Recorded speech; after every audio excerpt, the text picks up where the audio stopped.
Right, tomorrow night, 7 p.m, Chelsea are back. And not only that, we are back at Stamford Bridge under the lights in the first pre-season friendly of the 25-26 season. Fresh off the back of winning the Club World Cup. We're playing by Leverkusen and then AC Milan in the space of pretty much 48 hours. So, in this video, I am going to give you what I think that we can expect and what we might learn from these two friendlies. And I say friendlies, but they won't be that friendly because, as you know, Chelsea have been doing a lot of dealings within the transfer window, and therefore, this is going to be a perfect opportunity for some of our incoming players to get some minutes and to shine. So in this video, not only am I going to preview this match and speak about some of the other things that are going on around Stamford Bridge at this moment in time and why we're having these two matches so close together,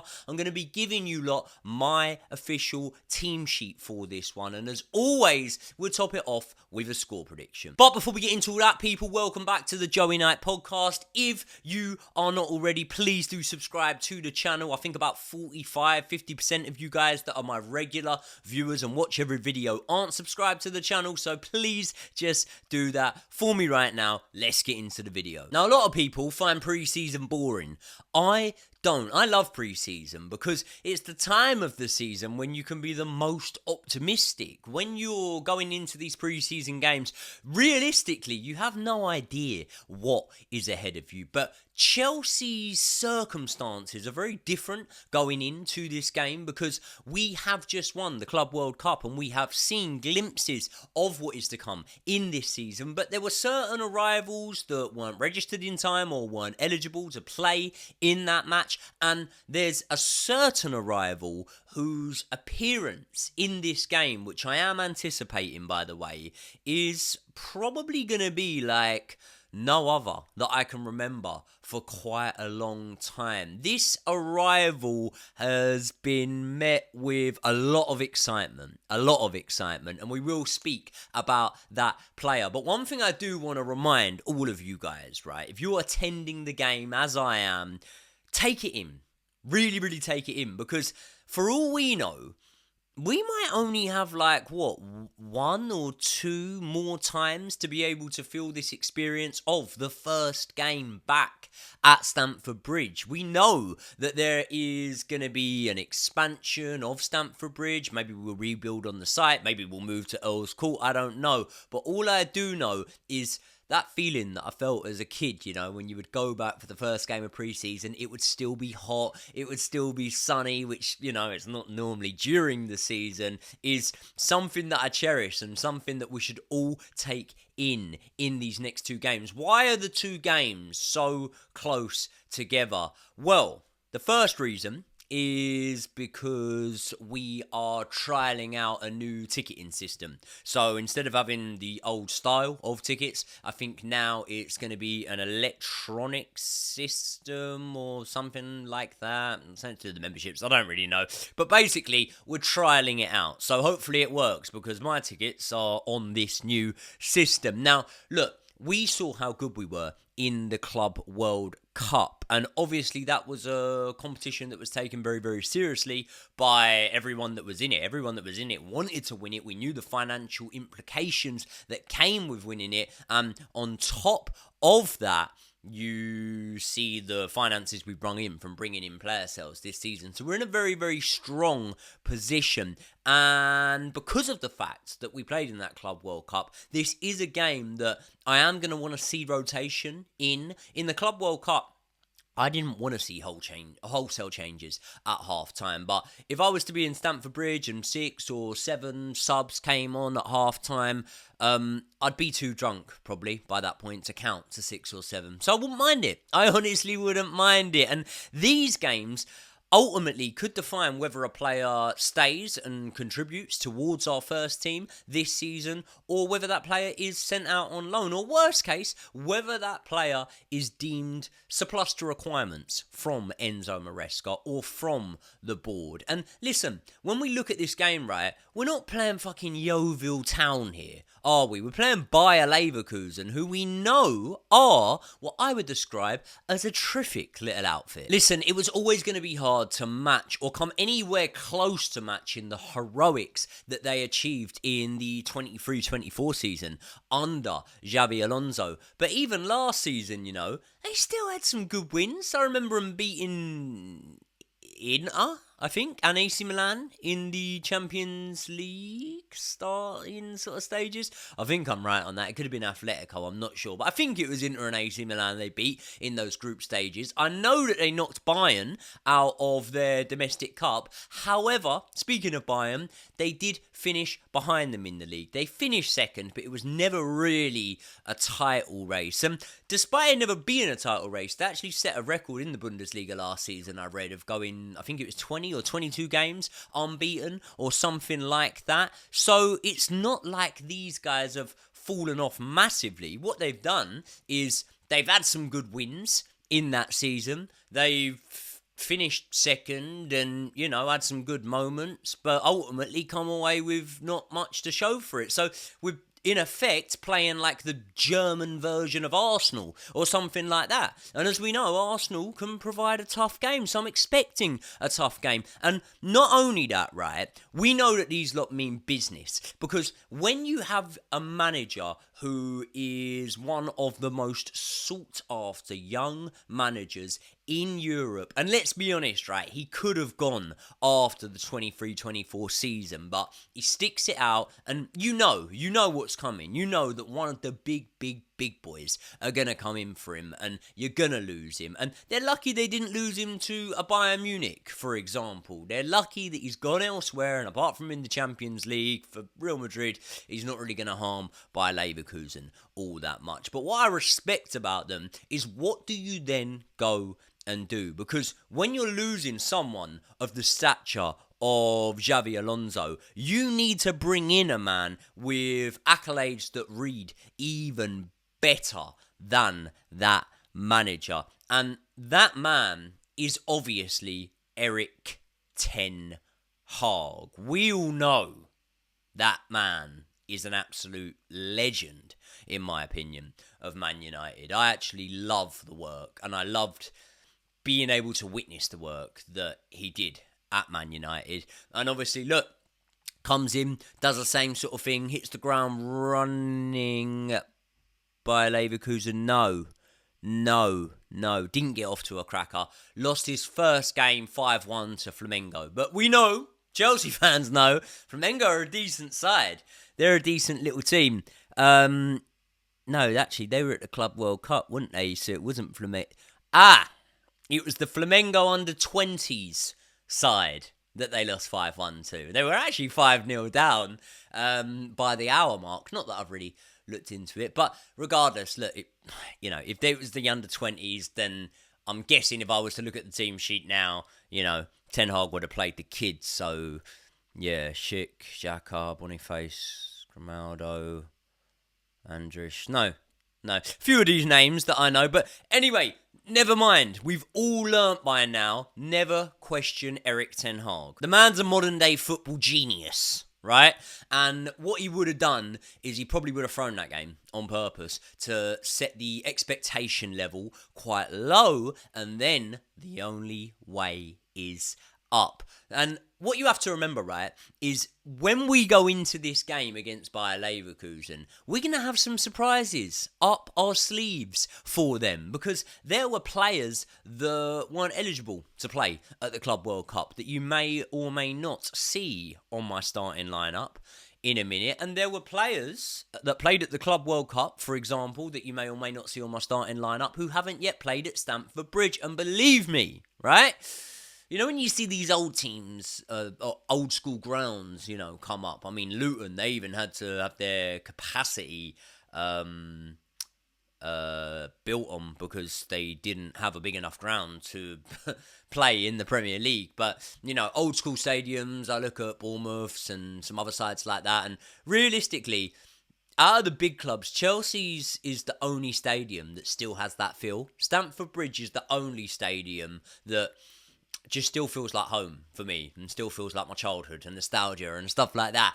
And I think that the opportunity for maybe a João Pedro or a Liam Delap to play at Stamford Bridge is something that they'll be relishing. I know they've played there before, but to play there in a Chelsea shirt is what I'm saying. So without any further ado, let's actually get into the team sheet that I want to see. And here it is on screen now. Obviously, I am going to have made quite a few changes, but I want to field a strong enough team that's going to win us the game at the same time as that. And that's why I haven't gone for a Slanina or someone like that in goal. I've actually gone for Jorgensen. Sanchez, I always argue that keepers don't need much resting, to be honest. They hardly fucking cover that much distance today. But either way, Sanchez played at the Club World Cup. I'll go Jorgensen in this one.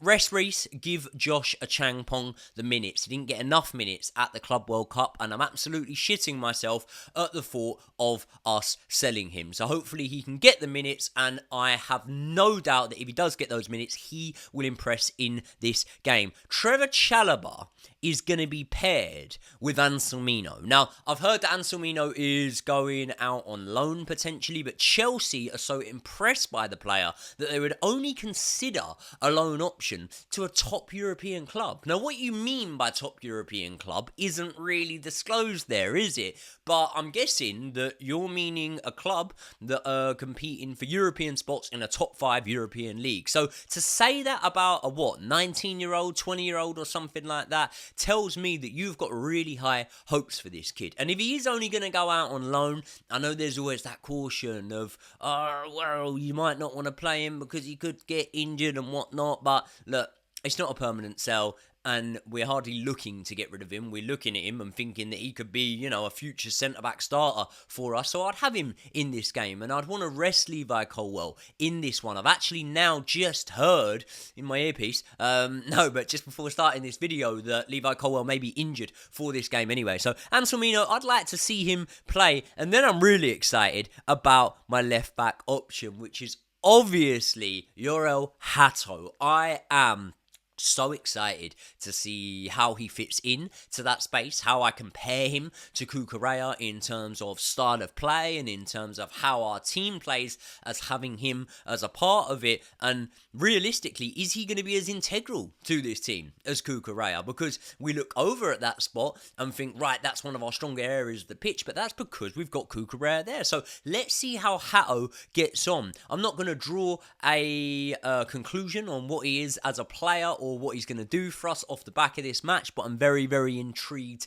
to see him there. Now, with my midfield pivot, I had two options, and realistically, both options for me involve me playing one of Enzo or Caicedo. Who do I want to protect more? I want to protect Caicedo more. And if I was to play Caicedo, I'd probably play him with Andre Santos. If I'm playing Enzo, I'm going to play him with Asugu. And Asugu is a player that, even though it was very, very limited in the amount of minutes that I saw from him in the Club World Cup, I was really impressed by him. I've watched, obviously, a lot of highlights of him. Never watched him play 40, 90 minutes. I'm happy to admit that. But I've watched highlights of him, and he looks like someone that we could do with. He looks like someone that likes to get stuck right in there. He looks more in the mould of a Caicedo than he does in the mould of an Enzo Fernandez, whereas with Andre Santos, he looks like he could be a bit of a hybrid between the two. I'd have no problem with half-time coming and swapping both of those boys for Caicedo and Andre Santos. I'd have no problem with Andre Santos starting over Asugu, but I believe for the balance of the team, I think Asugu is going to be the one that is better there. Now, obviously, you can see Joshua Changpong along that backline, and with Joshua Changpong being very, very suited to that role, that system, when it turns into a free, almost, let's say, Hato inverts into midfield, and then You've got a Sugu who is a workhorse, who will get stuck in, will make challenges, interceptions and whatnot. I think that on the right wing, that means you're going to have more of a free role for Esteval. And Esteval is obviously the player that I was talking about at the start of this video. The level of excitement for Esteval coming in and making his debut is one that I can't remember really since signing, I don't know, Fernando Torres or someone like that. It's been a long time, a long time. I mean, even with Eden Hazard, like when we signed him, I don't think anyone realised that he was going to be that good, you know?